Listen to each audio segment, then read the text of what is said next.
मेरा दिल ले लो, मेरी जान ले लो, मेरा मन ले लो, मेरा मन ले लो,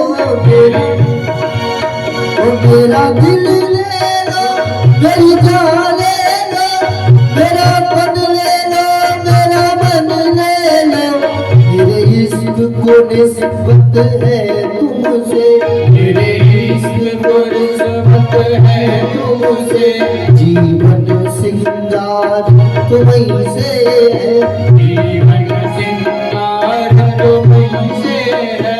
ये चमक ये दमक फुलवन ममक, ये चमक ये दमक फुलवन महक, सब कछु सरकार तुम्हीं से है, सब कुछ सरकार तुमसे है। हो।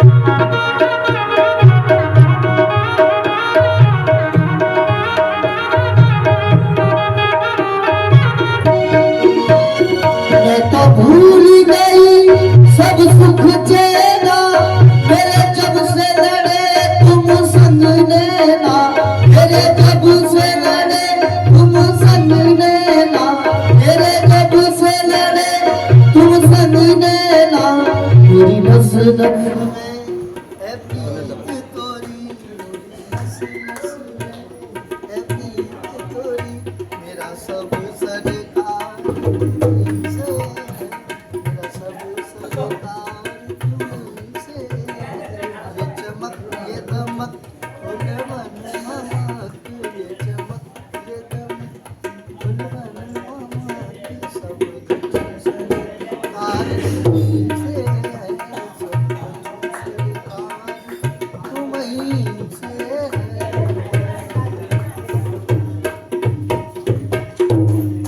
सारे तीर्थ धाम उन्नत चालू है। सारे तीर्थ धाम गुरु के चरणों में, सारे तीर्थ धाम गुरु के चरणों में। और चला लो क्या? आप दूसरा गाड़ी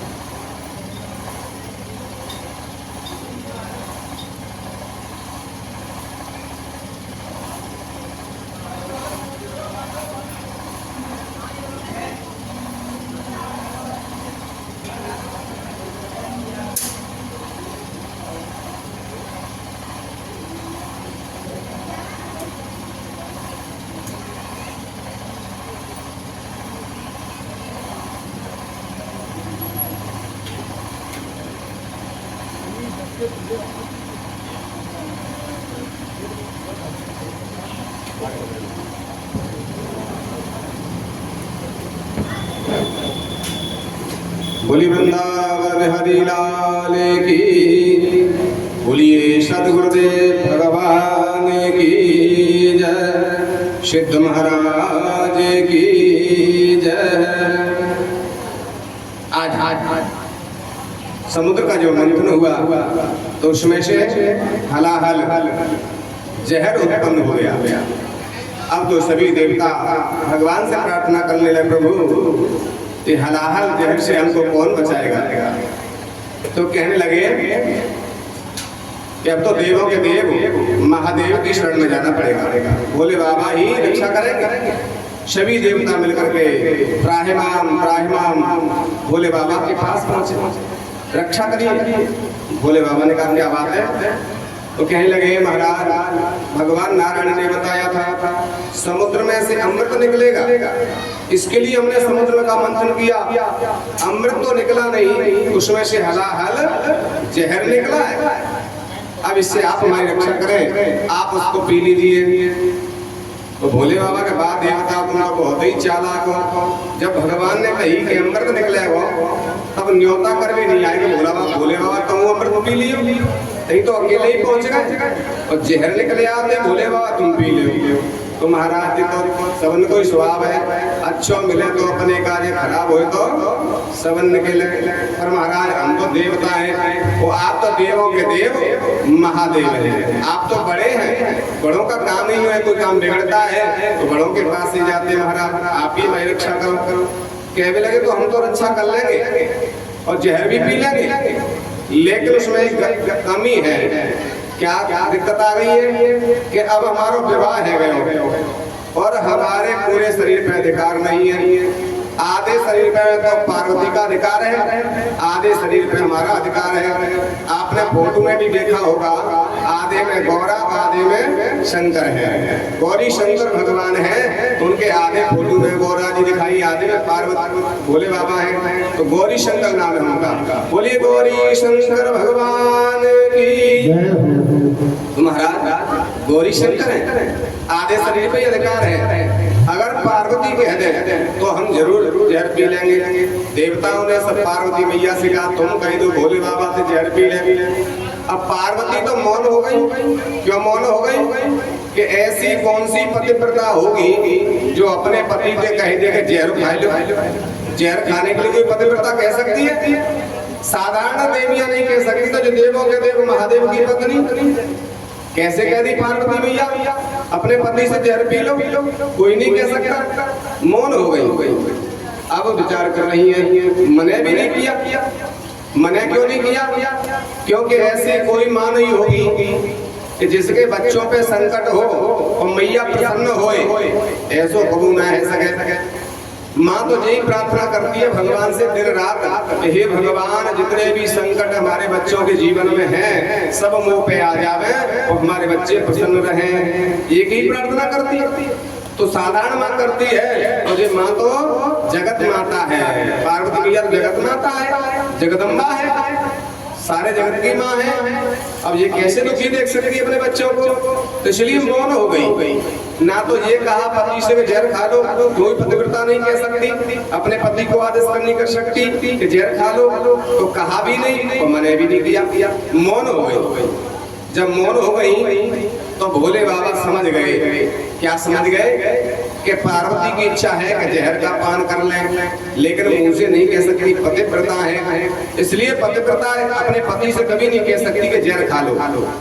लेकिन इच्छा तो हत्या मनु ना कर रही, क्योंकि उनके बच्चों पे दुख है, देवता व्यक्तियों पे संकट है।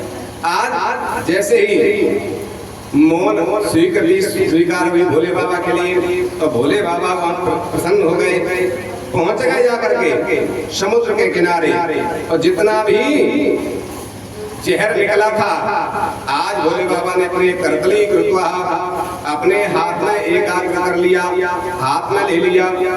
अब जहर विचार कर रहा है कि अगर थोड़ा सा भी जहर पी लिया तो मैं पेट में जाते ही जब भोले बाबा की गोविंदाय नमो नमः कर दूंगा। इनको बहुत अहंकार है।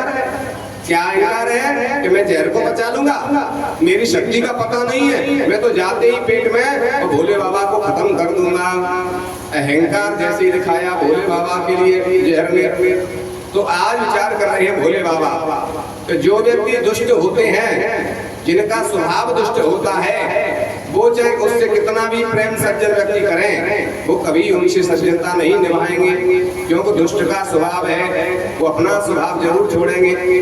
क्योंकि बिच्छू से अगर कोई प्रेम करे, बिच्छू से कोई प्रेम करेगा, कोई कितना भी उसको खिलाए पिलाए, लेकिन बिच्छू को जब भी मौका मिलेगा वो डंक मार लेगा, डंक मारे बगैर रह नहीं सकता, उसका स्वभाव है। और सर्प के लिए हम कितना भी दूध पिलाएं, लेकिन मौका पड़ेगा तो वो फुसकार मार देगा। इसलिए दुष्ट अपना स्वभाव नहीं छोड़ता है। तो इसलिए विचार किया अब क्या करें, जहर को भी पीना है, और जीव भीतर मेरे भगवान विराजमान है। भोले बाबा विचार कर रहे हैं मेरे हृदय में प्रभु का वास है, ये उनको कष्ट देगा, इसलिए मैं इसको हृदय में नहीं ले जाऊंगा। ऐसा विचार करके आज राग कह करके रंग अग्नि का बीज अक्षर है, अग्नि रंग से उत्पन्न होती है, बीज अक्षर है। आज राग कह करके भोले बाबा ने और जहर का पान कर लिया और माँ कह के मुंह को बंद कर लिया। जैसे जहर पिया कंठ में नीचे जहर बड़ी तेज गति में गयो कि अभी पेट में जाते ही भोले बाबा की गोविंद आए नमो नमो कर दूंगा। लेकिन राग कह करके रंग कह करके पिया था तो जाकर के अंदर से ऐसा लग रहा है जहर के लिए मानो पेट में भोले बाबा के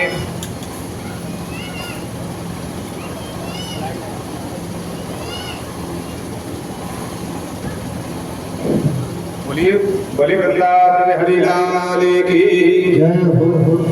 जहर को लगा के पेट में तो भोले बाबा के अग्नि भरी हुई है। अग्नि में अगर मैं जाऊंगा तो मैं ही जल के अग्नि में भस्म हो जाऊंगा।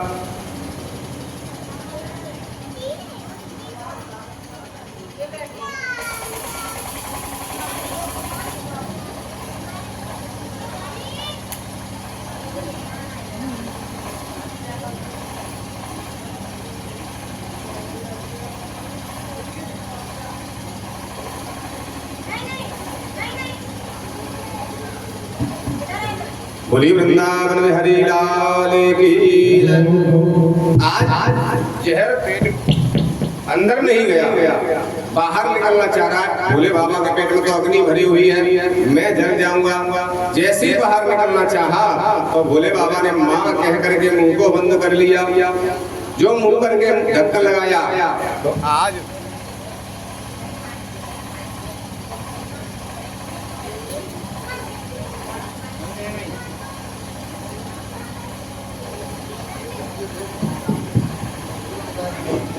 बोलिए शंकर भगवान की जय, सदगुरुदेव भगवान की।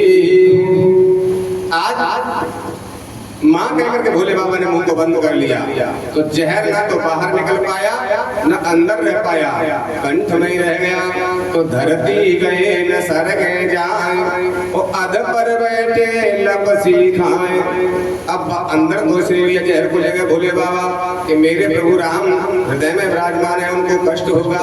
जहर बाहर रहेगा तो देवता दैत्यों को कष्ट होगा, तो ना तो संसार को कष्ट हो और ना मेरे प्रभु को कष्ट हो। इसलिए मेरे प्रभु भोले बाबा ने हलाहल जहर के लिए कंठ में धारण कर लिया। लेकिन जो दुष्ट होते हैं, कोई कितना भी सज्जन व्यक्ति उनकी सहायता करे, अपना स्वभाव नहीं छोड़ते दुष्ट। आज उन्होंने कंठ को नीला कर दिया तो भगवान का नाम क्या हो गया? नीलकंठ। बोलिए नीलकंठ भगवान की। हरिद्वार में आज विराजमान हो गए नीलकंठ भगवान। आज तक विराजमान है, आज नीलकंठ नाम भगवान का पड़ गया। जहर का पान कर लिया, सभी प्रसन्न हो गए। आज सभी देवता भोले बाबा की जय जयकार करने लगे और कहते हैं कि आपके समान वास्तव में संसार में कोई दूसरा देवता नहीं है। भोले बाबा के समान संसार में कोई दूसरा देवता नहीं है। आज वो सभी देवता भोले बाबा से प्रार्थना कर रहे हैं। क्या कह रहे हैं? कर दो दीनों के दुख दूर, वो बाघंबर वाले। हे भोले बाबा, आप ही कष्टों को दूर करने वाले, हरने वाले हैं। आशुतोष तुम अवडर दानी, तो कर दो दीनों के दुख दूर, वो बाघंबर वाले। कर दो दीनों के दुख दूर, वो बाघंबर वाले। गुरु महाराज की, भोले बाबा की। वो बाघंबर वाले। कर दो दीनों के दुख दूर, बाबा बाघंबर वाले। बाबा मेरे भोले वाले। बाबा बाघंबर वाले। बाबा मेरे भोले वाले।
कोई चढ़ावे बाबा बेल की हरी हरी पत्ती, कोई चढ़ावे बाबा बेल की हरी हरी पत्ती, कोई चढ़ावे फल फूल शोभा बरवाले, कोई चढ़ावे फल फूल शोभा वाले कर दो तीनों का दुख दूर शोभा बरवाले, कर दो जय हो।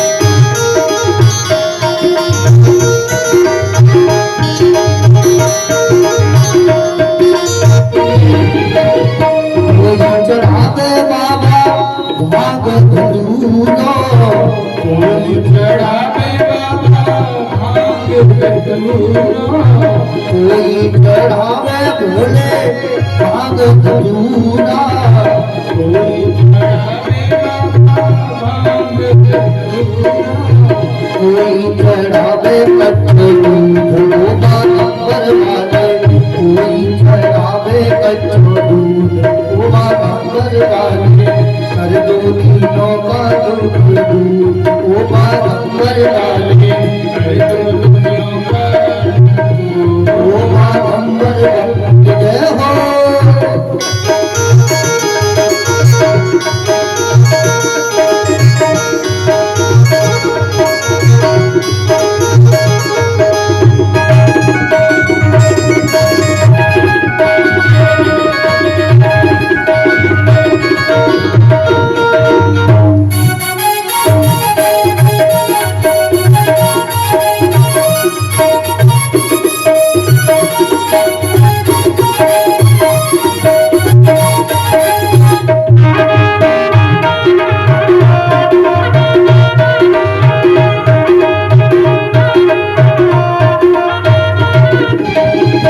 अर्जी हमारी भोले अर्जी तुम्हारी, अर्जी हमारी बाबा अर्जी तुम्हारी, अर्जी हमारी बाबा अर्जी तुम्हारी, अर्जी हमारी बाबा अर्जी तुम्हारी।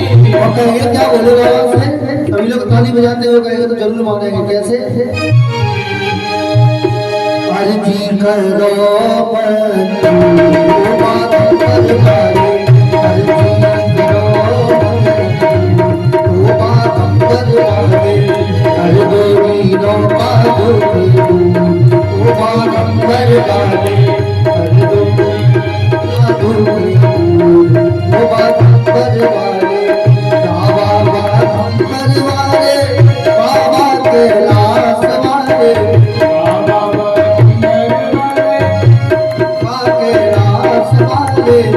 कर दो हम सबका दुख दूर शोभा बरवाले, कर दो हम सबका दुख दूर शोभा बरवाले।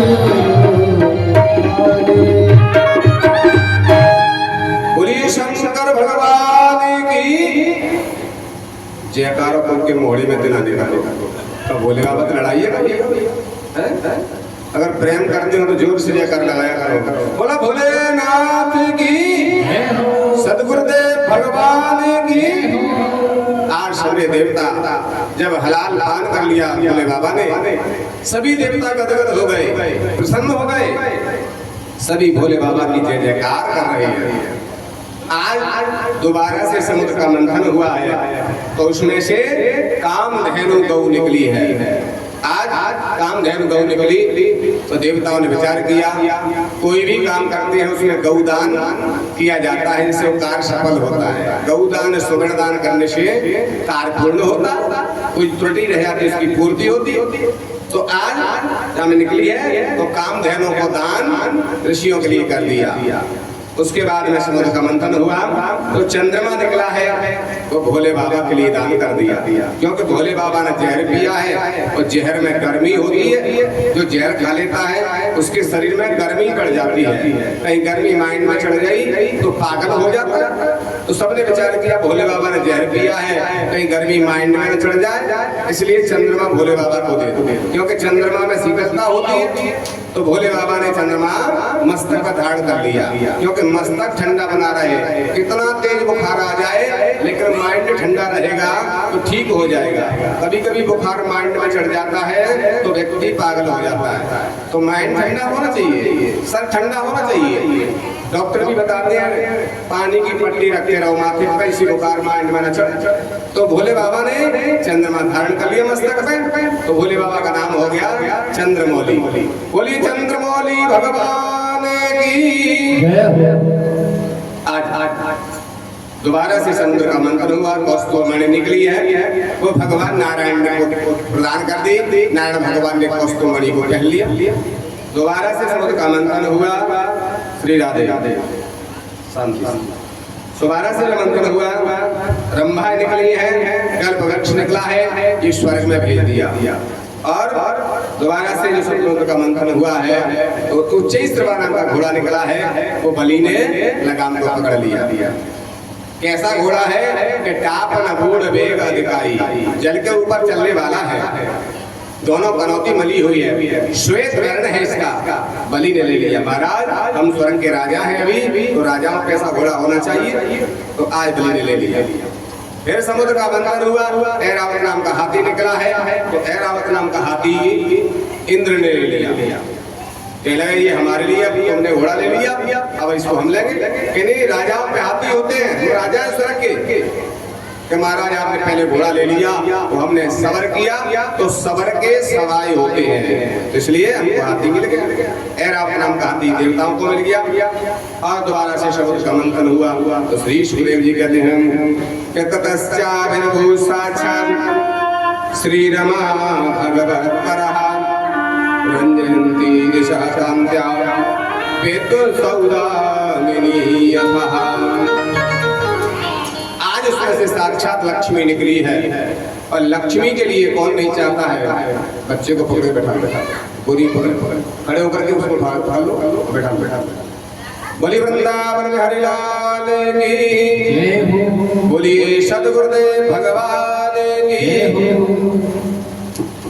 आज जैसे ही लक्ष्मी प्रकट हुई है, अब कौन नहीं चाहता है कि लक्ष्मी हमें मिल जाए।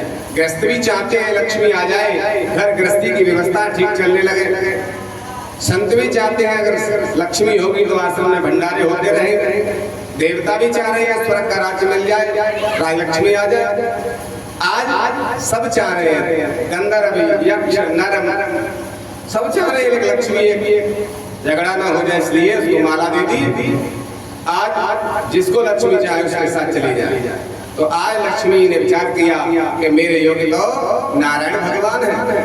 लक्ष्मी ने नारायण के गले में जी हमारा डाल दी। लक्ष्मी का विवाह नारायण के साथ हो गया। बोलिए लक्ष्मी नारायण भगवान की। आज देवताओं की तरफ लक्ष्मी आ गई, गदगद हो गए सभी देवता। फिर समुद्र का मंथन हुआ है, इसमें से वारुणी देवी निकली है, दैत्यों ने ले ली। धनुष निकला, शंख निकला, वो नारायण को दिया। और फिर समुद्र का मंथन हुआ तो इसमें से धन्वंतरी भगवान अमृत का कलश लेकर के प्रकट हो गए। बोलिए धन्वंतरी भगवान की। अमृत का कलश लेकर के निकले देवता। दैत्य ने देखा तो दैत्य कलश को छीन करके ले जाते। जैसे छीन के ले गए, देवता खड़े रह गए। महाराज पहले से ही बलवान हैं, अब ये अमृत पी लेंगे तो हमें स्वर्ग नहीं मिलेगा। भगवान कहते चिंता मत करो, जो मेरी शरण में आता है उसी को सुख मिलता है। जो अपनी बुद्धि लगाता है, अपना दिमाग चलाता है, उसे कभी सुख जीवन में नहीं मिलता। भगवान की जो शरण लेते हैं, गुरु की जो शरण लेते हैं, बस सुख उनको ही प्राप्त होता है। आप चिंता मत करिए, अमृत आप ही पिएंगे। भगवान ने आज कलह उत्पन्न कर दिया। कलशा कलशा हरण एक दूसरे से कलश को छीन रही है, ना तो कोई कलश को खोल रहा है ना अमृत पी रहा है, एक दूसरे से छीनने लगे। पहले मैं पीऊंगा, दूसरा कहता है बलवान आ जाता है मैं पीऊंगा, उससे बलवान आ गया मैं पीऊंगा, एक दूसरे से छीनने लगे। कलशा कलशा हरण एक दूसरे से हरण हो रहा है। इधर भगवान ने विचार किया कहीं एक कोई बलवान आ गया तो वो पी जाएगा, तो भगवान ने वहां अपनी माया प्रकट कर दी। मोहिनी भगवान बन करके वहां प्रकट हो गए। बोलिए मोहिनी भगवान की। आज भगवान मोहिनी बन जाते हैं देवताओं के कार्य को सिद्ध करने के लिए। दैत्यों को अपने वशीभूत करते हैं कटाक्षों के द्वारा, द्रौपदी के द्वारा। देवता आज इशारा करके तुम पास में आ जा। दैत्यों के बीच में जैसे भगवान पहुंचे हैं, सभी दैत्यों ने जब मोहिनी भगवान को देखा तो देख करके मंत्र मुक्त हो गए और मोहिनी को चारों तरफ से घेर लिया। अब तो अमृत पीना भूल गए, मोहिनी को देखने लगे। तो भगवान कहते हैं कटाक्षों के द्वारा उनको वश कर रहे हैं। कैसा सुंदर रूप बनाया है वो तेरी मंद मंद मुस्कनिया पे, वो तेरी मंद मंद मुस्कनिया पे बलिहार सावरे, बलिहार सावरे, बलिहार सावरे, बलिहार सावरे। तेरी मंद मंद मुस्कनिया पे, तेरी मंद मंद मुस्कनिया पे, तेरी मंद मंद मुस्कनिया पे, तेरी मंद मंद मुस्कनिया पे बलिहार सावरे, बलिहार सावरे, बलिहार सावरे, बलिहार सावरे।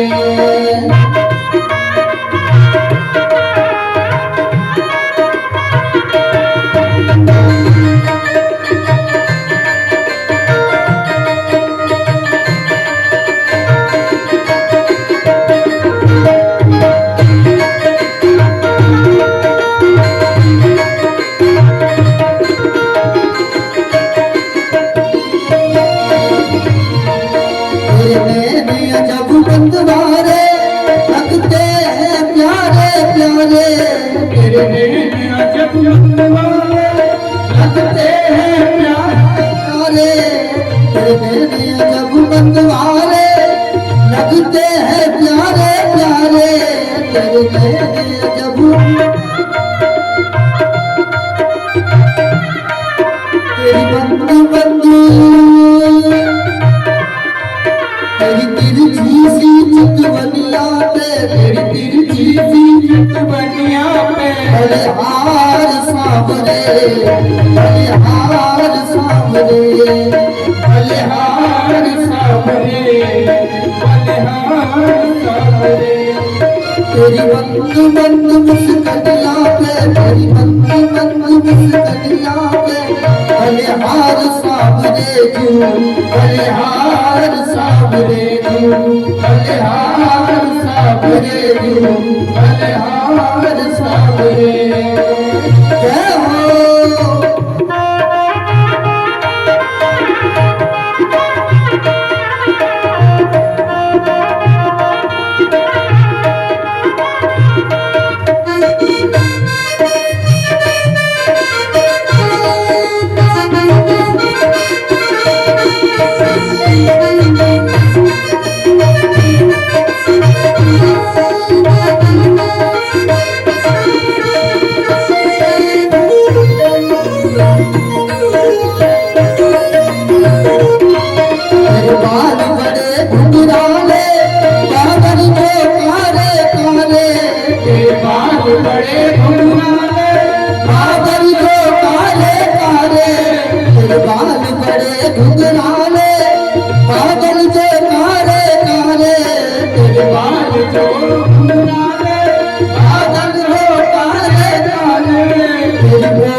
बलिहार सावरे बलिहार सावरे बलिहार सावरे जय हो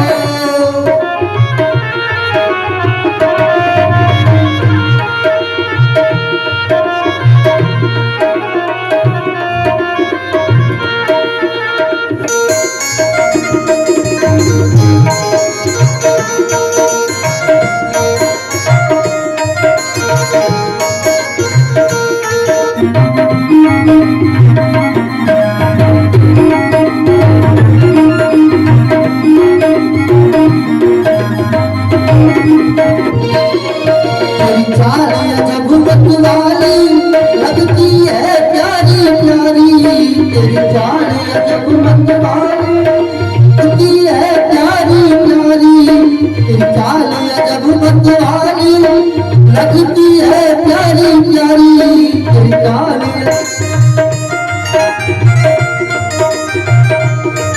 तेरी पावन की पैजनिया पे तेरे पावन की दुनिया पे बलिहार सावरे बलिहार सावरे बलिहार सावरे बलिहार सावरे वो तेरी बंद बंद मुस्कनिया पे तेरी बंद बंद दुनिया पे तेरी बंद बंद मुस्कनिया पे बंद बंद दुनिया पे बलिहार सावरे बलिहार सावरे बलिहार सावरे बलिहार सावरे बलिहार सावरे बलिहार सावरे बलिहार सावरे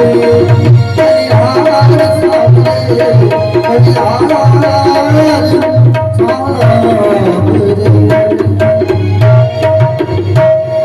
आज भगवान के सुंदर रूप को देख करके सभी दैत्य मंत्र मुग्ध हो गए।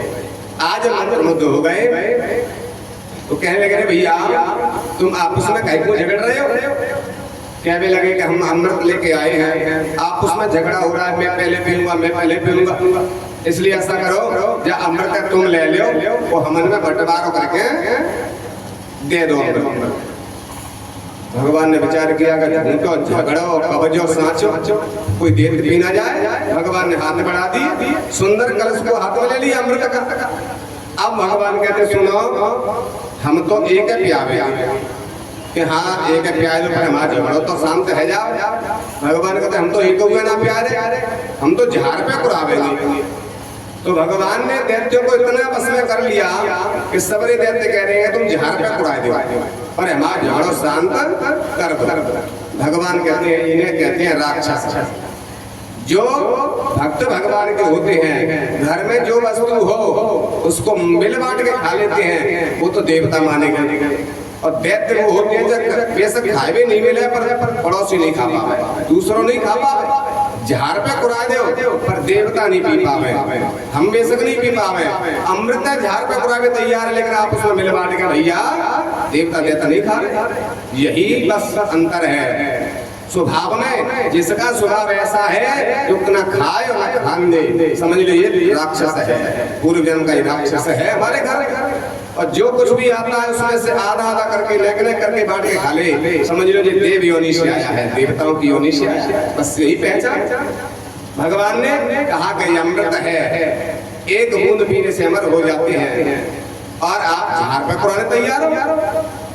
इसलिए ऐसा करो पत्रो देवता ने प्यार देते हैं, वो गाढ़ो तुम सबन ने प्यार देते हैं। इसलिए तुम लोग पालती बना के लाइन से बैठ जाओ। देवता कहते चलो ठीक है, दैत्य कह रहे चलो ठीक है गाढ़ो हम पी लेंगे।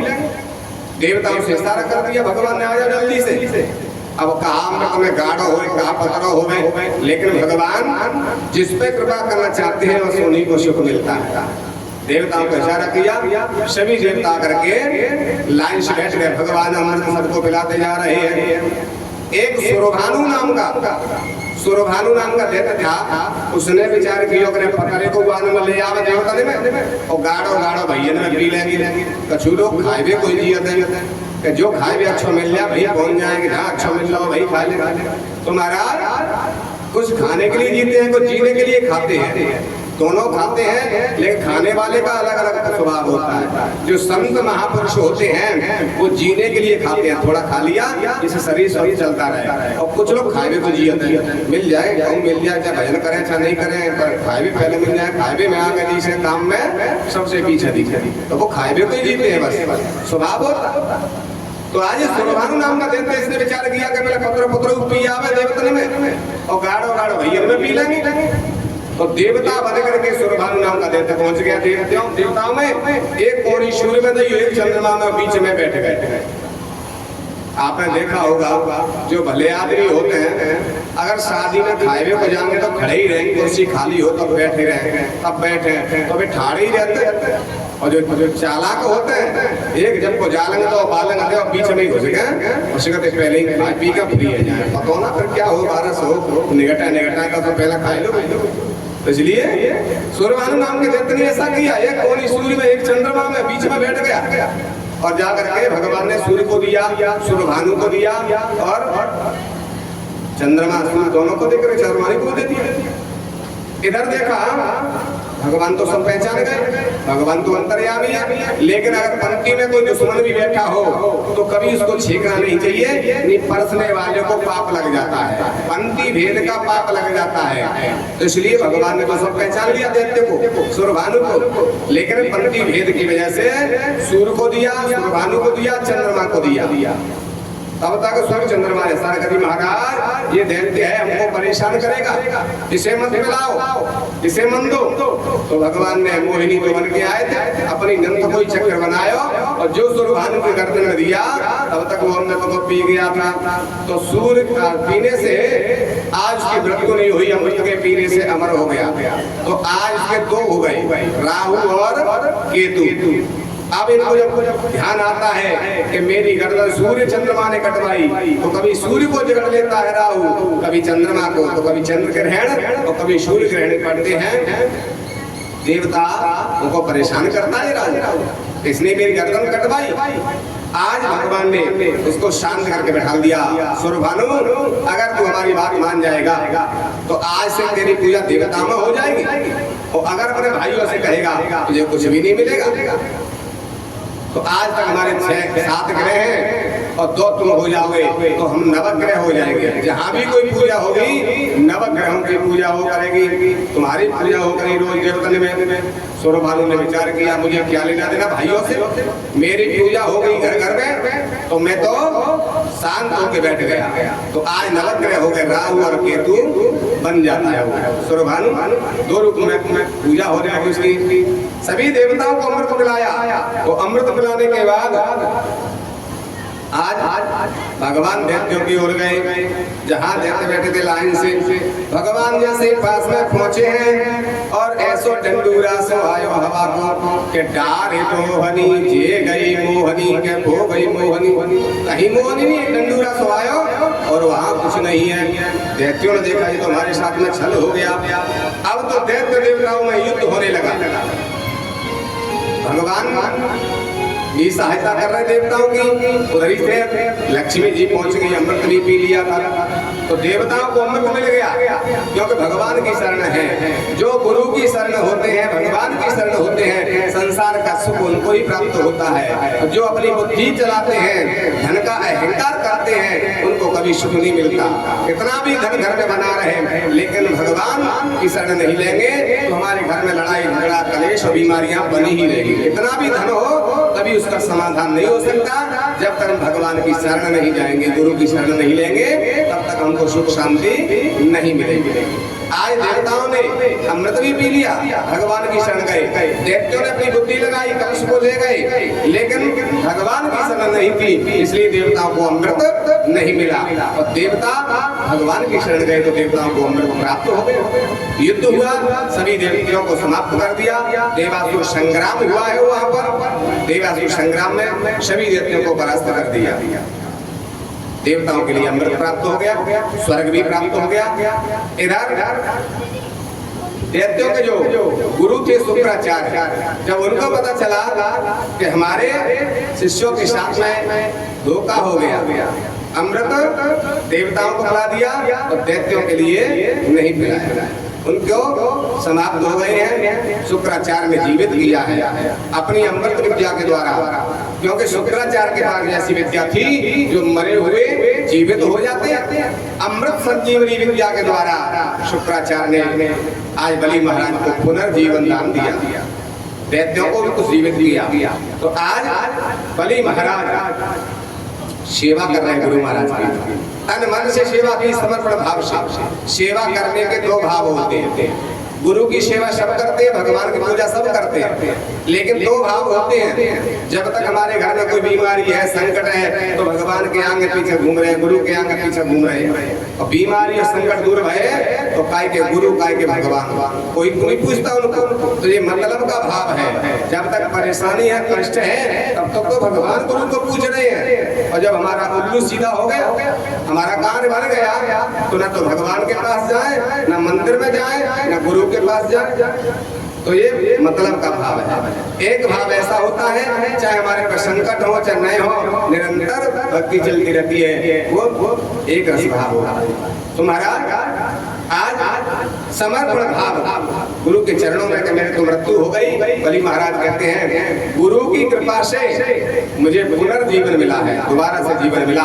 तो समर्पण भाव से गुरु की सेवा की बलि ने, तो समर्पण भाव की सेवा अलग दिख जाती है। और अपने मतलब के लिए गुरु के पीछे घूमे तो वो भी समझ में आ जाता है। गुरु सब जानते हैं, घट घटवासी।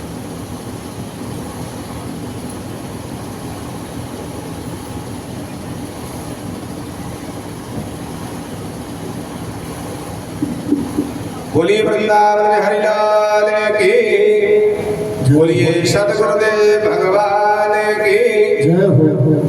तो समझ में आ जाती है। जो मतलब के लिए पीछे घूम रहे हैं कि सच्ची सेवा कर रहे हैं। जो सच्ची सेवा करता है वो कभी कुछ मांगता नहीं है, ये भाव है। और जो अपने मांगने के लिए पीछे घूम रहा है, ये मतलब की सेवा है।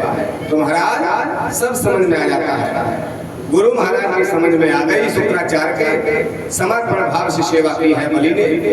तो आज गुरुदेव प्रसन्न हो गए और कह लगे कि बेटा मेरी इच्छा है कि तू एक यज्ञ कर, ब्राह्मणों के आशीर्वाद से तुझे ऐसा रथ मिलेगा कि तेरी विजय हो जाएगी स्वर्ग पर। इसलिए मेरी इच्छा, गुरुदेव मुझे कोई इच्छा नहीं है स्वर्ग की, आपके चरणों की सेवा करनी है। नहीं, मेरी इच्छा, गुरु की इच्छा से बलि महाराज ने ब्राह्मणों को बुलाया और यज्ञ प्रारंभ की। तो ब्राह्मणों के कृपा से ऐसा दिव्य रथ प्राप्त हुआ है बलि महाराज के लिए। और कहा गुरु ने इस पे बैठ के स्वर्ग में चढ़ाई करो, देवता तेरे सामने ठहर नहीं पाएंगे। बलि महाराज ने रथ में बैठ करके ब्राह्मणों के आशीर्वाद से जो रथ प्राप्त हुआ, आशीर्वाद लेकर के गुरु का ब्राह्मण का बलि महाराज जब स्वर्ग में चढ़ाई करते हैं, तो आज देवता अमृत पी चुके थे, लेकिन फिर भी बलि का तेज इतना है कि आज सामने नहीं टिक पा रहे। सभी देवता स्वर्ग को छोड़ करके और कंदरा कुओं में चले जाते हैं। स्वर्ग का राजा बलि बन गया। जब स्वर्ग का राजा बलि बन गए, अब तो वहाँ शुक्राचार्य भी पहुंच गए स्वर्ग में और कहने लगे कि देखो हमारी इच्छा है कि तुम स्वर्ग के राजा तो हो गए, लेकिन जब तक 100 अश्वमेध यज्ञ नहीं करोगे तब तक तुम स्वर्ग के राजा नहीं बन सकते। अभी तो ब्राह्मणों के आशीर्वाद से जो दिव्य रथ मिला है उस पर चढ़ करके तुम आए हो, इसलिए विजय प्राप्त हो गई। लेकिन अभी तुमने यज्ञ नहीं किए। 100 अश्वमेध यज्ञ करता है, शतक क्रतु जो होता है वही स्वर्ग का राजा बनता है। तो आप पहले यज्ञ करिए। तो आज शुक्राचार्य के कहने पर बलि महाराज यज्ञ करने लगे। बलि महाराज जब यज्ञ कर रहे हैं तो एक एक करके 99 अश्वमेध यज्ञ पूरी हो गई। अब तो देवताओं की माता है अदिति महारानी आज विचार करती है कि अगर 100 अश्वमेध यज्ञ बलि की हो गई तो इंद्र के लिए स्वर्ग नहीं मिलेगा। अपने पति के पास जाती हैं कश्यप जी महाराज, क्योंकि कश्यप जी के दो पत्नी हैं, एक अदिति एक दिति। अदिति से जो देवता है और दिति से दैत्य है। तो आज अदिति महारानी कश्यप जी से कहती है कि महाराज स्वर्ग का राज्य प्राप्त हो जाए, ऐसा आशीर्वाद दो, कोई पुत्र हो जाए। आज कश्यपी महाराज ने अदिति महारानी के लिए एक व्रत बतलाया। फागुन के महीना में शुक्ल पक्ष की परिवा से और द्वादशी तिथि पर्यंत ये व्रत किया जाता है, जिसमें गाय के दूध को पी करके ही व्रत किया जाता है और कुछ नहीं खाया जाता। जंगल के जो सुगर होते हैं उनकी मिट्टी ला करके भगवान नारायण की मूर्ति बनाते हैं और उनकी पूजा करते हैं। जिनके संतान नहीं होती है, इस पयोव्रत को करने से उनके संतान की प्राप्ति हो जाती है।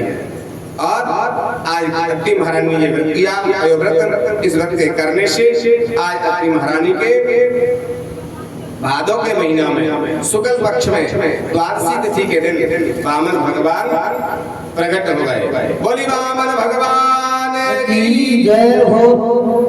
आज सभी देवता पुष्पों की वर्षा कर रहे हैं।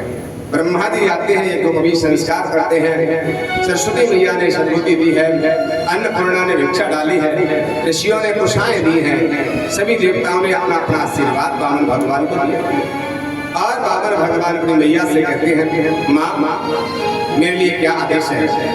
तो आज अदिति मैया कहती है वामन भगवान से कि देवताओं के लिए स्वर्ग का राज्य ला करके प्रदान कर दो इंद्र के लिए। तो वामन भगवान कहते मैया अभी बलि के ऊपर गुरु जी का आशीर्वाद है, जब तक गुरु का आशीर्वाद रहेगा मैं भगवान होकर के भी आज प्रार्थना नहीं कर पाऊंगा। जिसके ऊपर गुरु का आशीर्वाद होता है उसे भगवान भी परास्त नहीं कर सकते, और जिसके ऊपर गुरु रुष्ट हो जाए उसे भगवान भी नहीं बचा सकते। राखे गुरु जो गोप विधाता, और गुरु विरोध नहीं को जग जाता। इसलिए गुरु की कृपा है, गुरु का आशीर्वाद है, मैं भगवान होकर के भी बलि को परास्त नहीं कर पाऊंगा। युद्ध में अगर भैया तुम चाहती हो तो मैं मांग करके ला सकता हूँ। अदिति कहती कैसे भी लाओ, लेकिन हमारे लिए बच्चों के लिए स्वर्ग का राज्य लाओ। तो वामन भगवान बलि के यज्ञ में पहुंच गए। जैसे यज्ञ में पहुंचे हैं तो आज करोड़ों सूर्य के समान इनमें तेज है। देख करके तेज को देख करके बलि महाराज खड़े हो गए और कहते हैं, रे गुरुदेव लगता है सूर्य भगवान आ रहे हैं हमारे यज्ञ में पृथ्वी पर। कि नहीं ये सूर्य नहीं है, ये ब्राह्मण का बालक है, इतना तेजस्वी। आज कहने लगे ऐसे ब्राह्मण का तो सम्मान करना चाहिए, क्योंकि यज्ञ में कोई भी संत आए, कोई भी ब्राह्मण आए, उसका सम्मान करना ये परीक्षित का धर्म होता, तो हमें सम्मान करना चाहिए। खड़े होकर के बलि महाराज चरणों में प्रणाम किया और कहा कि मोर महाराज आप हमारे यज्ञ में पधारे, हम आपकी क्या सेवा करें। कहने लगे बस बलि हम तेरी यज्ञ देखने आए। नहीं यज्ञ में देखने आए अच्छी बात है, लेकिन यज्ञ में अगर कोई संत आए, ब्राह्मण आए, उनका सम्मान करना ये परीक्षित का धर्म है। तो हमारा धर्म है आप कुछ ले लो। कहने नहीं हम नहीं लेंगे। क्यों? क्योंकि बिना कुछ कर्म किए, बिना पूजा पाठ के हम दक्षिणा किसी जमान से नहीं लेते। क्यों? क्योंकि अगर कोई पूजा पाठ कराते हैं और उसमें जो दक्षिणा मिल जाती है तो वो हमारा श्रेय होता है। जो हमने परिश्रम किया है उसका श्रेयोदान है, श्रेय है वो हमारे लिए। लेकिन हमने कोई कर्म नहीं किया, अगर हम दक्षिणा लेंगे तो हमारी तपस्या क्षीण हो जाएगी, हमारी तपस्या चली जाएगी। इसलिए हम बिना कर्म के दक्षिणा नहीं लेते किसी से। तेरे हमने कोई यज्ञ में काम नहीं किया तो हम दक्षिणा भी नहीं लेंगे।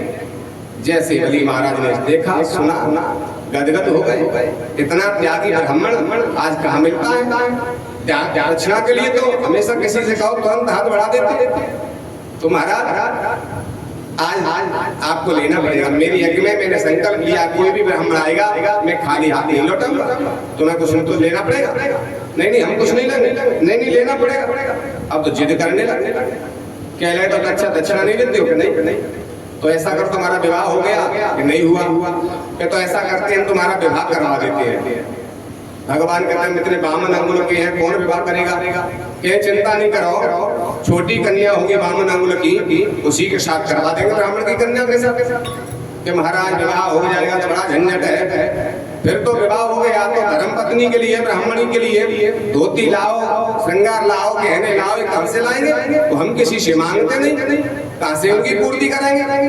बलि महाराज की चिंता नहीं करो महाराज, तुम्हारी ब्राह्मणी जो भी पहनेगी, गहने वस्त्र सारी व्यवस्था हम करेंगे, ये जिम्मेदारी हमारी है।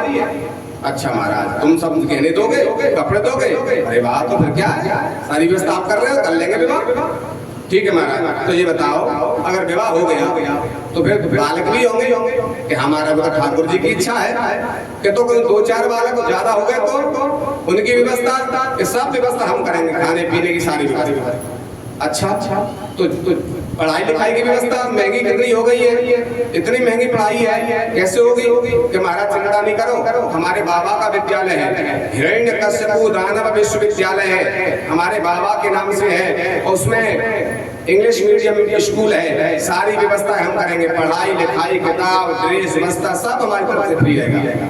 कितने भी बच्चे आपके हों, अब तो खुश हो गए पंडित जी महाराज, बामन भगवान जी बढ़िया है, ब्राह्मणी के लिए गहने भी मिल रहे हैं, वस्त्र मिल रहे हैं, पढ़ाई बच्चों की फ्री हो रही है, कुछ खर्चा है नहीं अपना, चलो विवाह कर लेंगे, ठीक बात है। फिर कहें तो एक बात बताओ महाराज, अगर 2-4 बालक हो गए और एक आध बालक की नाम से गोविंदा नमोनमा हो गई तो यहाँ महाराज ये भी हो सकता है, एक आध मर भी सकता है, ये तो भगवान की इच्छा है, जन्म लेते हैं मर भी जाते हैं बच्चे। तो महाराज बच्चा खत्म हो गया तो फिर रोना पड़ता है कि हाँ महाराज, तो फिर रोने की व्यवस्था क्या हो गई, कौन रोएगा? बलि महाराज सारी व्यवस्था मैं कर देंगे, लेकिन लाखों मरेगा तैयार रोना पड़ेगा, रोएगा किराए पे थोड़ी आवेगा, रोने वाले किराए पे नहीं मिलते महाराज, सारी व्यवस्था मैं कर दूंगा, लेकिन जिसको मरेगा दुख तो भैया होगा, वही रोएगा, तो रोना तो आपको पड़ेगा। तो आज हमें भगवान का सुनो बलि, हम विवाह नहीं करेंगे, क्यों? क्योंकि अगर हमको आगे चल के रोना पड़ेगा तो ऐसा कर्म क्यों करेंगे? हम तो ऐसा कर्म करेंगे कि इसमें हमको रोना पड़ेगा।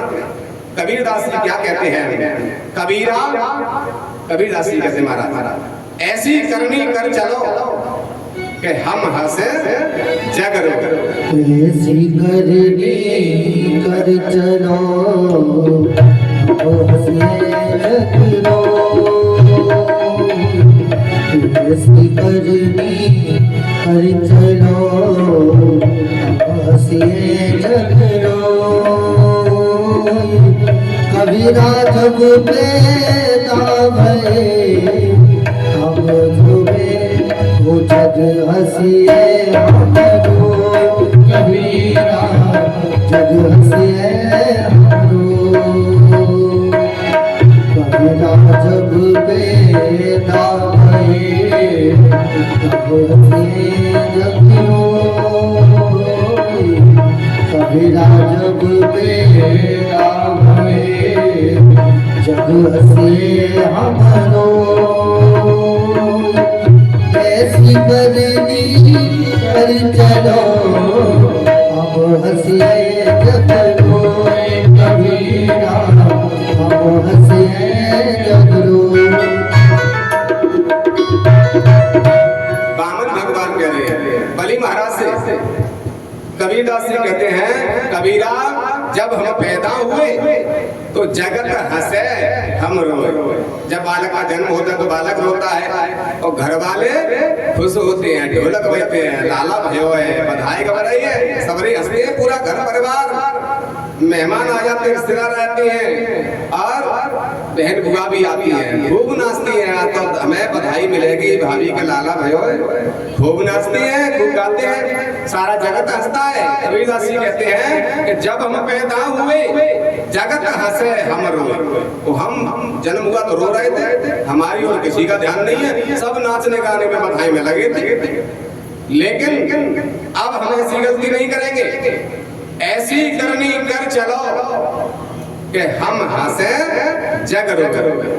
कह रहे हैं कि अगर बालक के लिए, संतान के लिए, घर परिवार के लिए रोना पड़े तो ऐसा घर परिवार संतान हमें नहीं चाहिए। हम तो ऐसा कर्म करेंगे कि जब भी हम मरे तो हम तो हंसते हंसते जाएं तो लोग हमारे लिए रोए। कैसे रोए? जैसे हमारे गुरुदेव को जब संकट आया, ये बीमारी सुनी, हजारों लोगों ने अनुष्ठान कराए, कोई महामंत्र जाए, कोई सतचंडी है, कोई अष्टोत्तर करा रहा है, कोई अष्टोत्तर रामायण के पाठ करा रहे 108। क्यों करा रहे हैं? कि हम हंसे जगत। गुरुदेव कह रहे हैं जैसे जो आया है वो तो जाएगा, किसका पुरखा नहीं गया, कौन नहीं मरा है जगत में, उनको कोई कष्ट नहीं है। लेकिन हम लोगों को लगता है गुरुदेव हमारे बीच में बने रहे हैं, क्योंकि उन्होंने ऐसा कर्म किया है कि उनको तो बस दर्शन करते रहे, बस उसी से आनंद की अनुभूति हो जाती है, दर्शन मात्र से। तो इसलिए ऐसी करनी कर चलो कि हम हंसे जग रोए। गुरुदेव जैसी करनी करो, ऐसा भजन करो कि संसार हमारे लिए याद करे, संसार हमारे लिए रोए और हम हंसते हंसते जाएं। बामन भगवान कह रहे हैं इसलिए हम ऐसा कर्म करेंगे, हम विवाह नहीं करेंगे जिसमें संतान के लिए रोना पड़े। तो आज मना कर दिया, विवाह नहीं करेंगे। अब तो फिर दोबारा संकट आ गया, अब कुछ नहीं लेंगे, विवाह भी नहीं करेंगे। महाराज विवाह नहीं करेंगे, मना करने अब नहीं हम विवाह करेंगे। बोलिए वृंदावन बिहारी लाल की, बोलिए सदगुरुदेव भगवान की। अब नहीं विवाह करें जिसमें हमको रोना पड़े बच्चों के लिए, तो ऐसा कर्म ही नहीं करेंगे।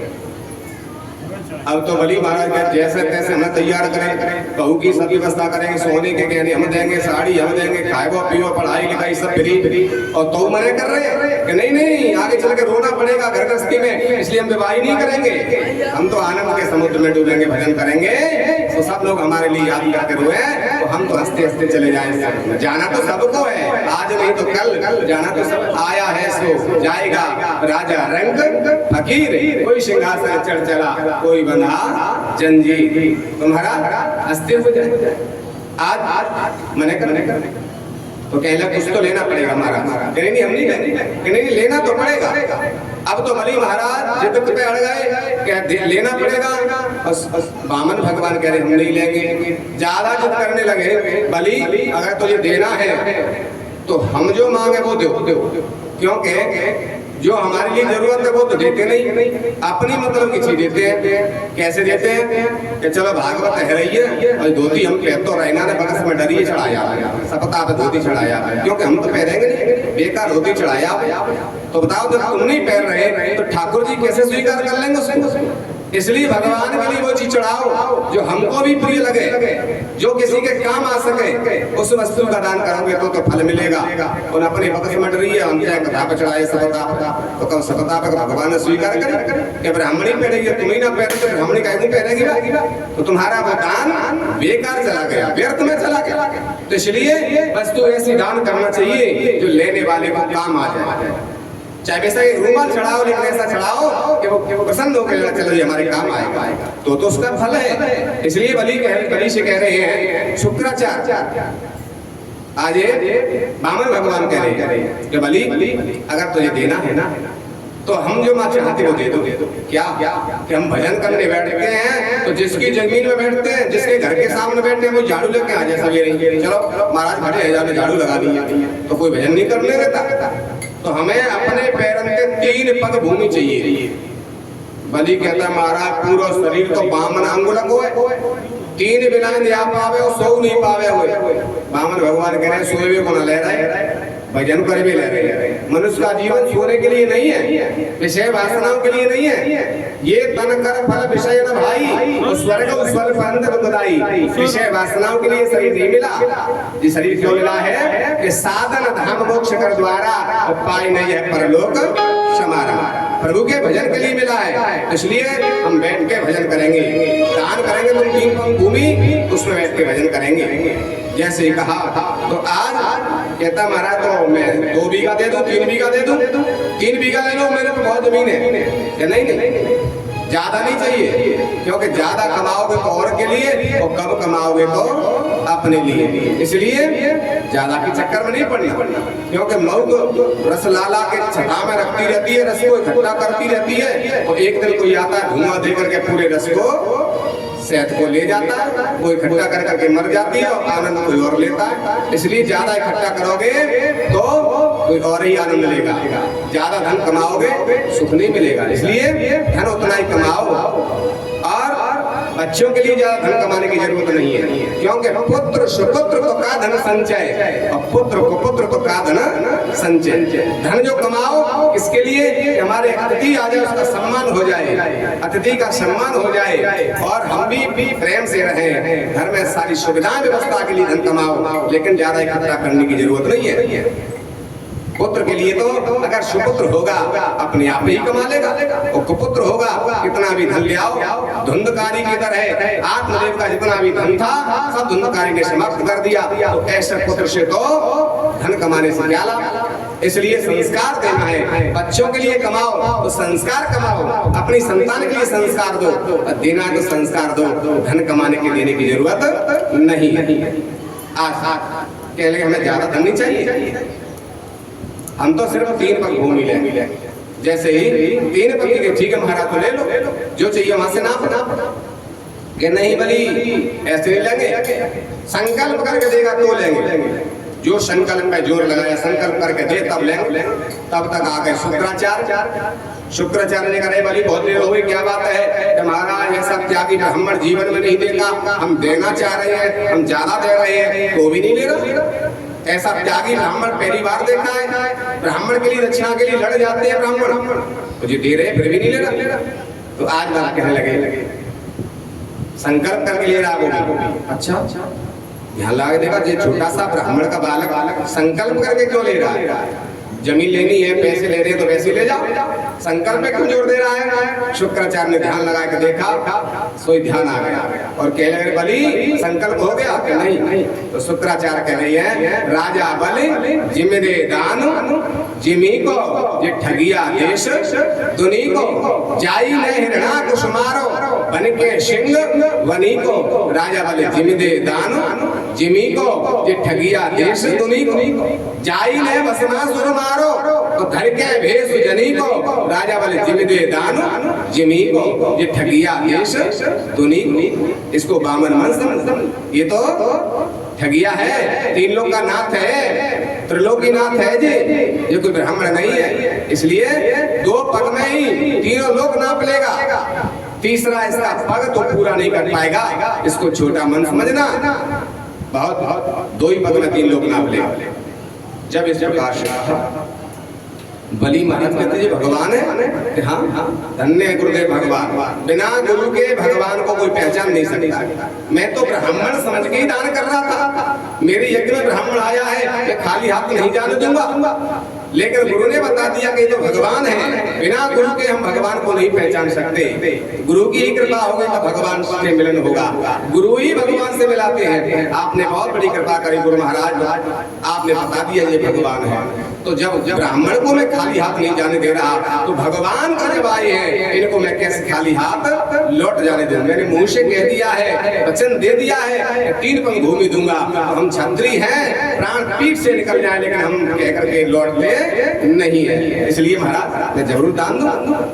वो क्षत्रिय होता है जो मुंह से कह देता है, पीछे नहीं हटता, वही क्षत्रिय सच्चा क्षत्रिय है। अन्यथा वो क्षत्रिय की संतान नहीं जो कह करके लौट जाए। तो हम तो महाराज जरूर दान करेंगे, हम लौटेंगे नहीं।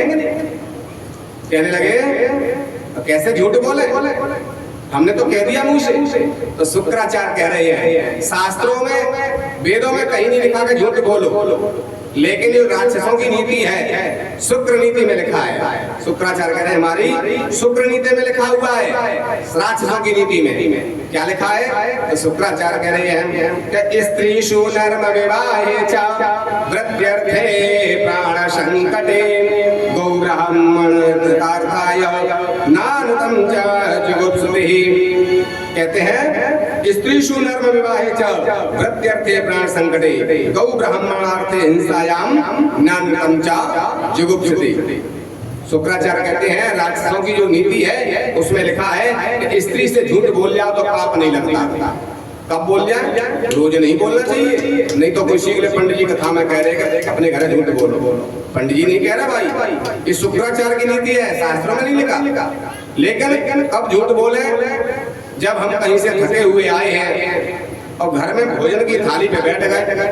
श्रीमती जी आ गई, थाली लेके सामने बैठ गई और हवा करने लगी। और जो पहलो गिलास तोड़ो पति देव ने और हवा कर रही है, करी सुन तो हाँ कि देखो हमारे मायके में ब्याह आया हुआ, उससे का गहने आ रही है और नई नई साड़ी चल रही है, पैर के आ रही है और गहने बिना चल रहे हैं, बिना पैर के आ रही है और तुम बनवाए दो मायका दे। और घर में भूंजी भांगना आती खाए के लाले पर रहे करी गहने बनवाए दो। अगर तुमने मने कर दी उस समय तो हाल ही वही महाभारत है जाओ, थाली तो बांटा ही रहेगी। सो भाई महाभारत क्या तो जी को आई हो या घर में ही लगी रहो, बासन मांजे में रोटी करे जी को लगी रहो, अब अपने मायके में जाओ, बस भाई महाभारत हो जाएगा। तो शुक्राचार्य कह रहे हैं अगर ऐसी स्थिति आवे तो उस समय झूठ बोल जाओ। क्या कह दो, अरे तू कहीं तो चिंता कर रही है क्यों माय को धो रही है, मेयू तो ससुराल है और ससुराल में मेयू तो इज्जत है, चिंता मत कर, चार चार साड़ी ले जाइए तो एक ही पहन के आवे तो चार ले जाइए, अलग अलग पहनिए, स्टेज पे अलग, दरवाजे पे अलग और घर में अलग और ब्याह पे अलग, चार चार ले जाइए, नई चार साड़ी दे देंगे। और जिनके है एक एक नहीं सब एक एक पहने तो डबल डबल पहन जाइए, डबल पैराम मेयू तो ससुराल है, चिंता मत कर, काय को टेंशन ले रही है, मेयू तो इज्जत है, टेंशन ऊपर से नीचे पीली करके भेजाऊं, काय को चिंता कर रही है। उस समय कह दोगे तो पत्नी खुश हो जाएगी, खूब हवा करेगी और रोज रोटी खवाएगी दिया कर करके चकाचक। तो इसलिए उस घर में खुशी रहे इसलिए झूठ बोल दो। और जब विवाह को समय आवे तो कह दो तो पतो कहाँ तेल आवे, और देख घर की व्यवस्था तो देख रही है, तू तो मालिक नहीं है, कहाँ तेल आवे, तो वो खुद ही समझ जाएगा, तू ही ना तो काट दे बनवावे, तो फिर अपन गुजारो जैसे हो कर लेगी, लेकिन झगड़ा नहीं होगा अगर झूठ बोल गए तो। अगर झूठ नहीं बोलोगे तो समझ लो भाई महाभारत हो जाएगा, भोजन बंद कि हम तो ये लगे रहे कभी मायके नहीं जा पाए तो झगड़ा हो जाएगा। इसलिए झगड़ा को शांत करना है तो उसमें झूठ बोलना ही श्रेष्ठ रहता है। कभी कभी जैसे झूठ से घर में खुशी आ रही है उसको झूठ बोल दो जिससे घर में सुख शांति रहे तो उसका पाप नहीं लगता। ये शुक्राचार्य कह रहे हैं, उनकी नीति में लिखा हुआ है, शुक्र नीति में लिखा है, शास्त्र में कहीं नहीं लिखा झूठ बोलना। शास्त्र तो एक ही बात कहता है कि सांच बराबर तप नहीं और झूठ बराबर पाप, जाके हृदय सांच है ताके हृदय भगवान कहते हैं सांच बराबर तप नहीं, झूठ बराबर पाप, सांच बराबर तप नहीं, झूठ बराबर पाप, ताके हृदय सांच है, ताके हृदय आप कबीरा, ताके हृदय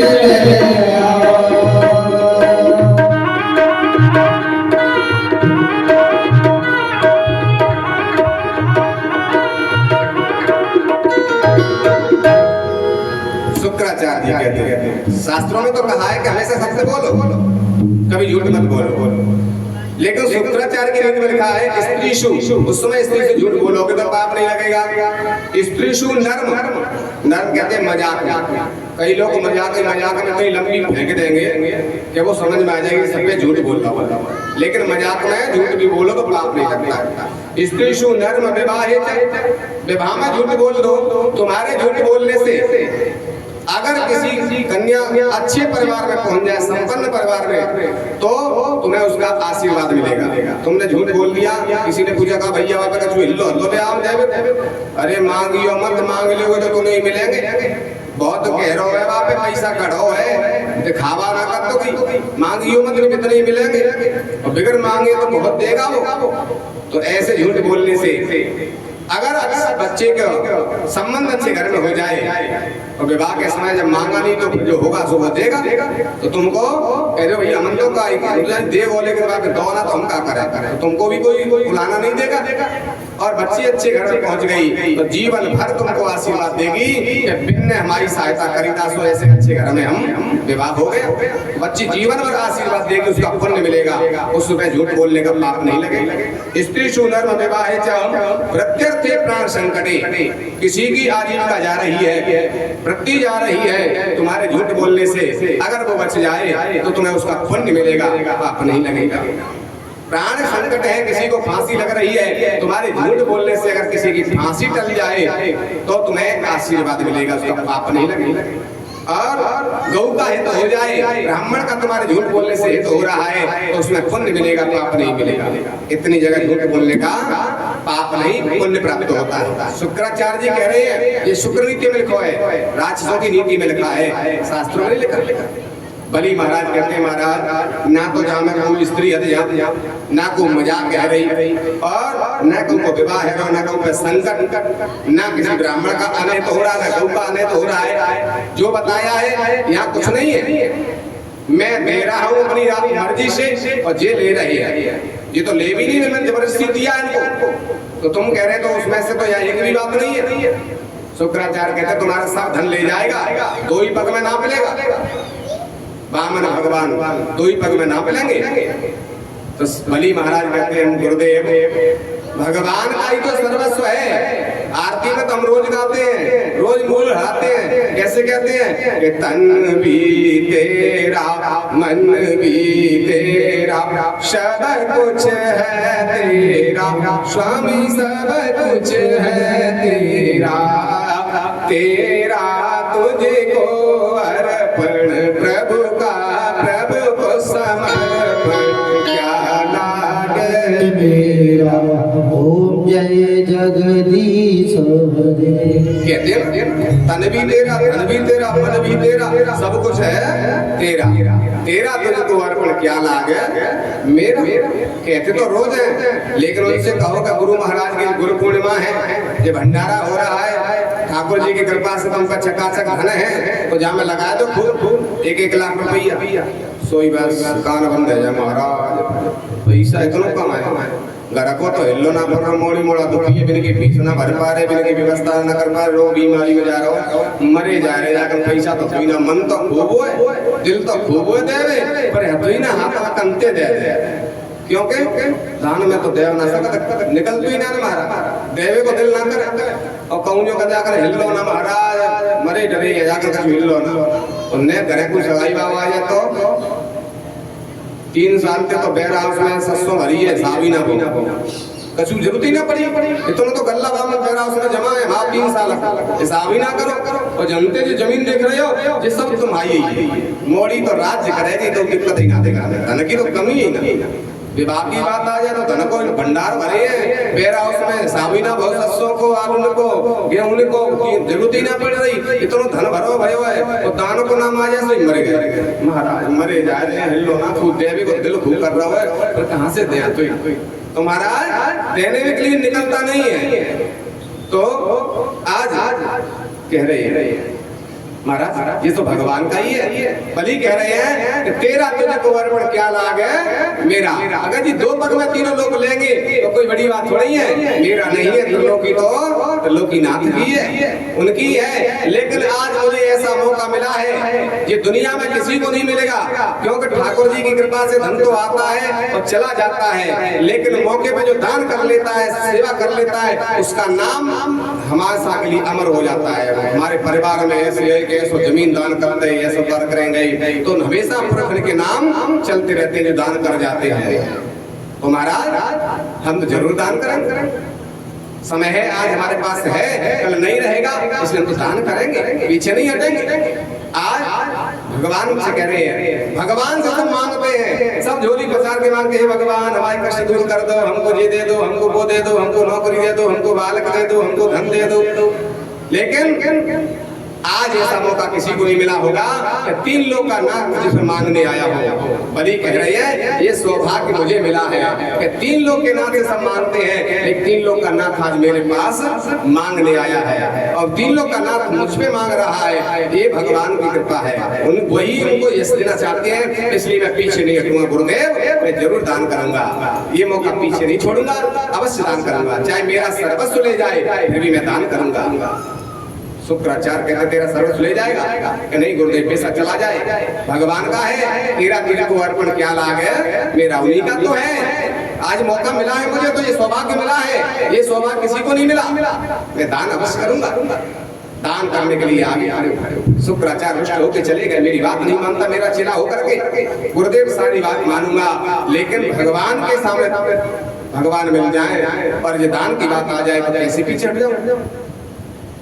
आज शुक्राचार्य रुष्ट होकर चले गए, बामन भगवान कहते हैं बलि देना है क्या गुरु की बात माननी है? नहीं गुरुदेव, जो कह गए वो शर्माते हैं गुरु की बात, लेकिन दान से पीछे नहीं हटूंगा, मैं अवश्य दूंगा। तो लाओ संकल्प करो। जो संकल्प करने के लिए जल उठाया तो जल की टोंटनी में शुक्राचार्य बैठ गए। सागर की जल नहीं निकलेगा तो संकल्प नहीं होगा, तो मेरा शिष्य बच जाएगा। जिसे ज्ञान नहीं है तो गुरु तो आगे पीछे सब जानते हैं, लेकिन शिष्य को ज्ञान नहीं होता है, उतना ही सोचता है। इसकी छोटी सोच है, आज से ज्यादा उधार बन रहा है, कल इसमें नहीं रहेगा तो फिर मेरे पास ही गिड़गिड़ाएगा, रोएगा। इसलिए मुझे ही संभालना पड़ेगा। शुक्राचार्य टोटनी में बैठ गए। आज जैसे बैठ जाते हैं जल नहीं निकला, कहने लगे इसमें जल क्यों नहीं निकल रहा? तो आज कहने लगे भगवान समझ गए बामन। शुक्राचार्य गुरु जी बैठ गए, कैसे जल निकले? अरे बलि, जो ब्राह्मण पूजा पाठ करावे तो जो पूजा के लोटा सागर होए हमें तुलसी डाल लेते हैं। क्यों डाल लेते हैं? कि जल में तुलसी डालने से वो जल गंगा जल के समान हो जाता है, इसलिए उसमें तुलसी अड़ गई है। अभी देखो हटाते हैं।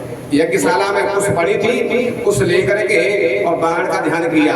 गुरुदेव, आज ये बलि दे रहा है फिर भी तुम रोक रहे हो। कोई दान करता है, अगर उसमें कोई भारी मार दे, अरे इतने क्या को दे रहे हो, ये तो अपन कम दे दो। अगर ऐसे कोई भारी मारता है तो उसको और शुक्राचार्य कैसी दशा होती है, उसको क्या प्राप्त होता है? शुक्राचार्य रोक रहे हैं। तो आज भगवान ने उसको बाण बना करके और जैसे ही मारो बैठा तो है गए सुख कनेगा। एक आंख की गोविंदाय नमो नमः हो गई। शुक्राचार्य सागर की टोटनी से निकल के भागने लगे। बलि, अब तेरे पे कुछ नहीं रहेगा, मैंने तो पूरा प्रयास किया।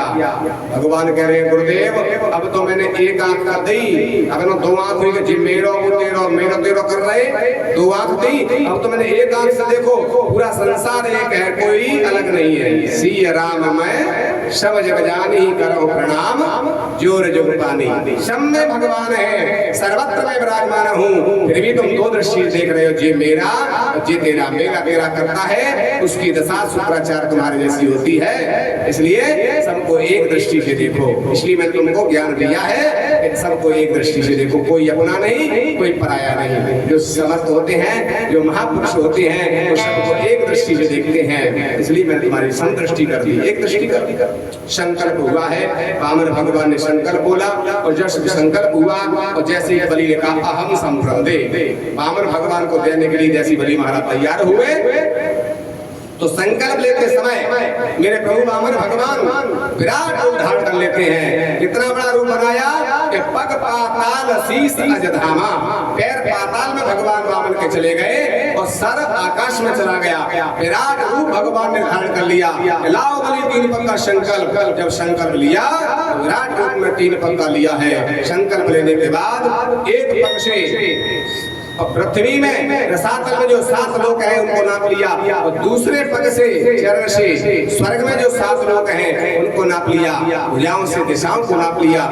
2 पग में ही 3 लोक 14 भवन भगवान ने 2 पग में नाप लिए। भगवान कहते हैं बलि तुझे शर्म लग रही थी 3 पग देने में, अब कहाँ है, लाओ तीसरा पग पूरा कर, अन्यथा तुझे नरक में जाना पड़ेगा। जो संकल्प कर लेता है मन में उतना दान नहीं करता तो उसे नरक जाना पड़ता है। बलि महाराज कहते हैं महाराज मैं नरक में जाऊं क्या स्वर्ग में जाऊं, मुझे इसकी चिंता नहीं है, लेकिन मैं महाराज आपसे एक प्रश्न करना चाहता हूं। कि हाँ बोलिए।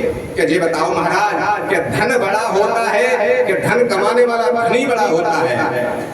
वामन भगवान कहते हैं बलि धन का क्या बड़ा, धनी बड़ा होता है। जिस धनी ने अपनी बुद्धि से अपनी मेहनत से जो धन जमीन ज्यादा खरीदी है तो धन से धनी बड़ा होता है, धन से धनी बड़ा है। कि महाराज आप अपने मुंह से कह रहे हैं कहीं पलट तो नहीं जाएंगे कि नहीं, हम सत्य कह रहे हैं धन से धनी बड़ा होता है।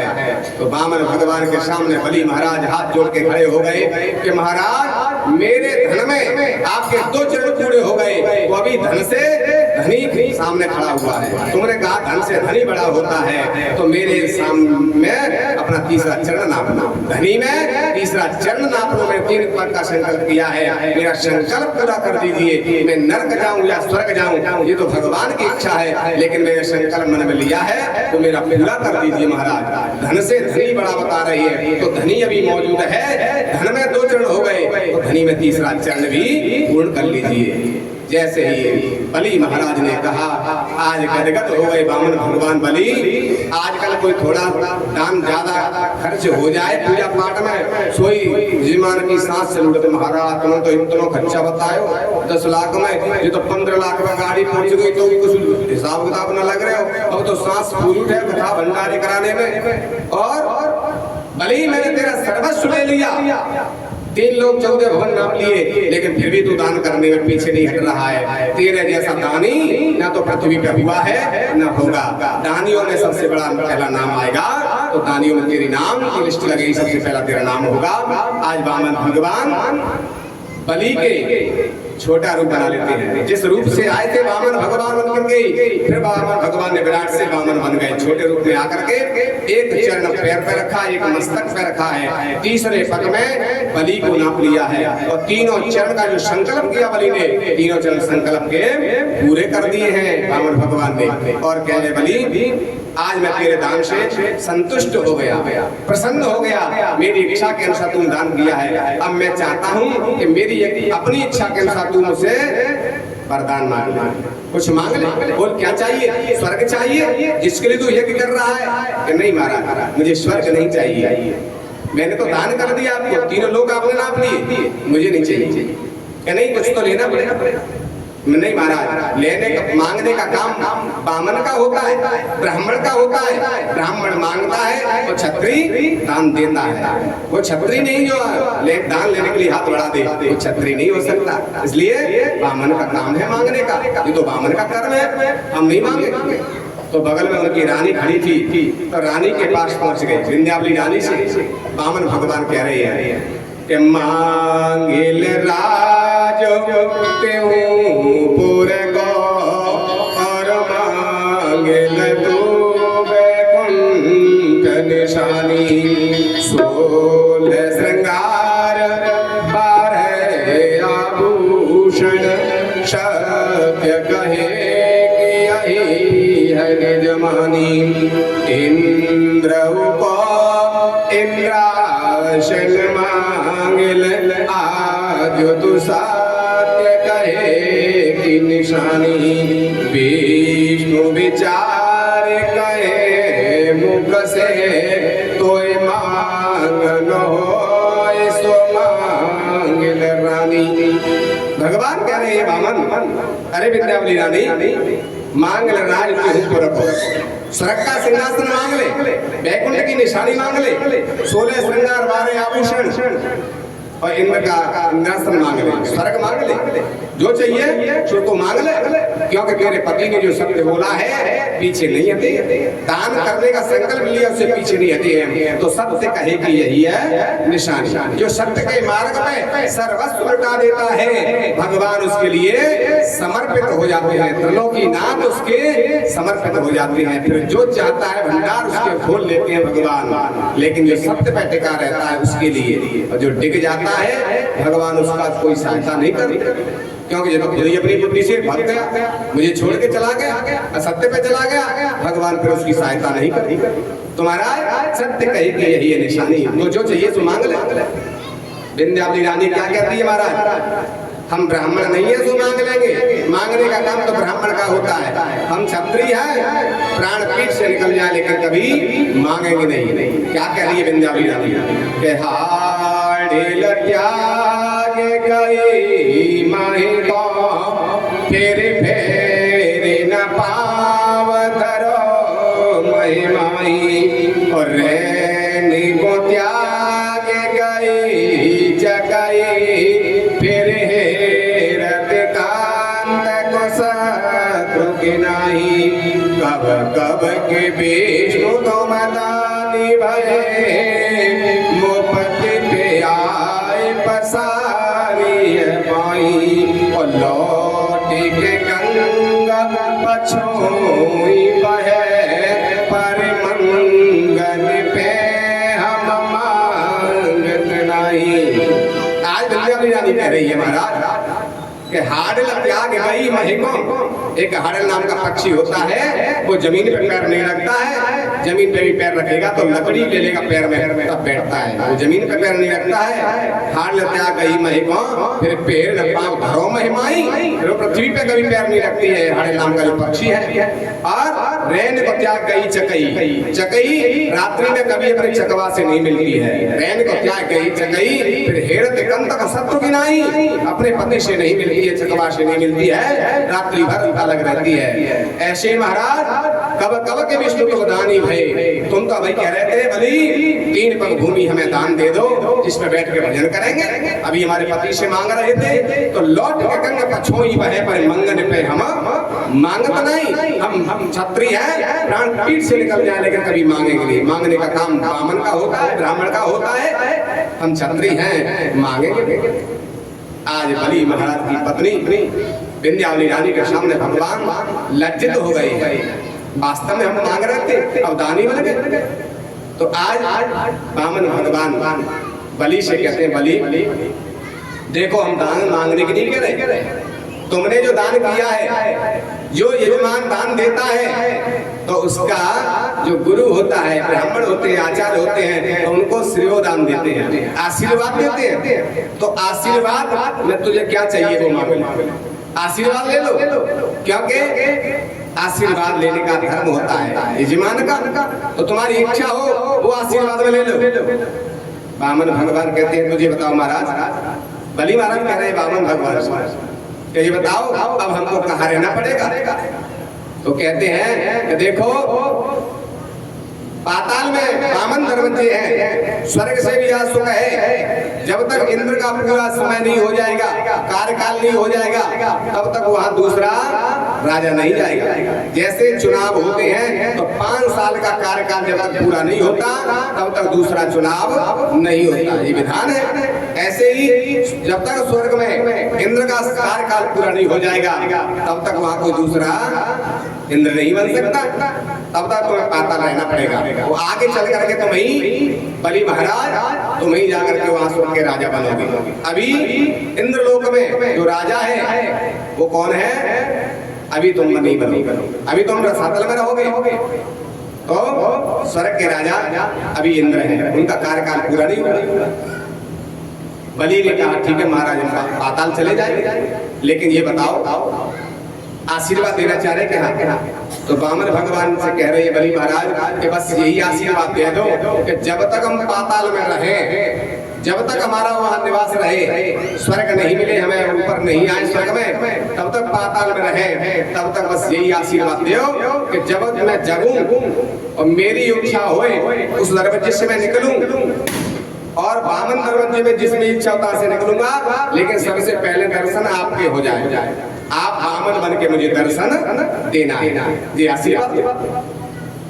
आज बामन भगवान कहते बलि हम तो तुझे ठगने के लिए आए थे, 3 लोग के नाम होकर के विराट रूप है हमारा, लेकिन जब मांगने आए तो बामन बन के आए, छोटे से बन के आए, तुझे ठगने आए, लेकिन तूने तो हमको ही ठग लिया। पता नहीं के बजे तो जगेगो और कौन से दरवाजे से निकलेगो, बामन दरवाजे है तो उसी दरवाजे पे पहुंचना है, उसने ही समझ जाए हाँ हमारा सबसे पहले आपके दर्शन हो, जब मेरी आंखें खुले आपके दर्शन हो, बस यही आशीर्वाद है। भगवान ने कहा दरखास्त इंद्र के लिए स्वर्ग दिया, और बलि महाराज पाताल में पहुंच गए, बामन भगवान का दर्शन दे रहे हैं। अब तो कई दिन बीत जाते, भगवान नारायण नहीं पहुंचे, लक्ष्मी जी को चिंता होने लगी। तो एक दिन नारद जी पहुंचे हैं बैकुंठ में, लक्ष्मी जी ने कहा बेटा नारद, तुम्हारे पिताजी नारायण गए हैं पृथ्वी पे और लौट के नहीं आए, हमें उनके बिना शांति नहीं है। कहने लगे भैया अब तुम भगवान की चिंता बिल्कुल छोड़ दो। क्यों? कि अब तो भगवान नारायण की तो सर्विस लग गई, नौकरी लग गई। लक्ष्मी जी कहते 3 लोग के नाम है कि नौकरी कर रहे हैं कि हाँ भैया जो मन सोचियो कि नौकरी कोई बड़ा अधिकारी बन गए होंगे, वो अधिकारी ना बन गए, लाल बत्ती ना लग गई कि एसी में ना बैठे, तो कि बलि के चपरासी बन गए, डंडा लेकर खड़े रहते हैं, सवेरे दर्शन देते। कहने लगा 3 लोग के नाथ है जो त्रिलोकीनाथ है, आज वो चपरासी बने। कहने लगे हाँ भैया, कभी कभी किसी को ठगने जाते हैं तो खुद भी फंस जाते हैं। कोई लोग चालाकी करते हैं तो चालाकी में खुद ही फंस जाते हैं, तो उसका फल तो भोगना पड़ेगा। अब बलि ने उनको चौकीदार बना लिया है, सभी दर्शन देते हैं। और देखो नौकरी को लगे तो नौकरी में 60 साल पे, 65 साल पे, 64 साल पे रिटायरमेंट हो जाती है, लेकिन इस नौकरी में कोई रिटायरमेंट नहीं है। जब तक बलि रहेंगे तब तक भगवान को पाताल में ही रहना पड़ेगा, दर्शन देने पड़ेंगे। कई लोग नौकरी करने के बाद नौकरी में ज्यादा समस्या है तो रिजाइन दे देते हैं, छोड़ देते हैं, लेकिन ये नौकरी में कोई रिजाइन नहीं दे सकते, छोड़ नहीं सकते हैं, रहना पड़ेगा। अब तो बड़े दुखी हो गए। लक्ष्मी कहते तो कैसे मिलेंगे, कैसे आएंगे, कोई तो उपाय होगा। नारद जी कहते हैं हाँ एक उपाय है। लक्ष्मी जी भैया तुम समुद्र में से प्रकट भई, समुद्र को मंथन भयो तब। और भगवान कहते हैं लक्ष्मी जी तुम प्रकट हुई, और वो भी प्रकट कहां से हुआ, बलि समुद्र से। शुक्राचार्य ने उनको निकाल करके जीवित किया, पुनर्जीवन प्राप्त हुआ है, समुद्र से निकले। तुम दोनों बहन भाई हो गए। तो इसलिए सावन के महीना में जो पूनो आवे बाको बहन अपने भाई के राखी बांधती, तो राखी बांध में चले जाओ, और राखी बांध में भैया कुछ देता है, दक्षिणा देता है, धोती देता है, तो उस समय तुम धोती मत मांगना, पैसे मत मांगना। उस समय राखी बंधाई में बात चौकीदार है, मांग लियो तो ही भगवान मिलेंगे, अन्यथा आने वाले नहीं है। और बलि महाराज से मांगोगी, बलि कभी ऐसा नहीं है तो मने करते हैं। जो कोई मांगता है उसको अवश्य दान देते हैं, मने किसी से तक नहीं किया। दानियों में सबसे श्रेष्ठ है। आज लक्ष्मी जी को बता करके नारद जी वहां से चले गए। लक्ष्मी जी राखी डोर लेकर के अब पहुंच गई कहाँ, पाताल में, भैया के पास। और क्या कह रही है, छोटे भैया तेरे द्वार बहना बड़ी दूर से आई। वो छोटे भैया तेरे द्वार बहना बड़ी दूर से आई। छोटे भैया तेरे द्वार बहना बड़ी दूर से आई। छोटे भैया तेरे द्वार बहना बड़ी दूर से आई। छोटे भैया तेरे द्वार बड़ी दूर से आई, बड़ी दूर से आई, बहना बड़ी दूर से आई। बड़ी दूर से आई, बड़ी दूर से आई, बड़ी दूर से आई, बहना बड़ी दूर से आई। बड़ी दूर से आई, बड़ी दूर से आई। छोटे भैया तेरे द्वार बहना बड़ी दूर से आई। वो छोटे भैया तेरे द्वार बहना बड़ी दूर से आई।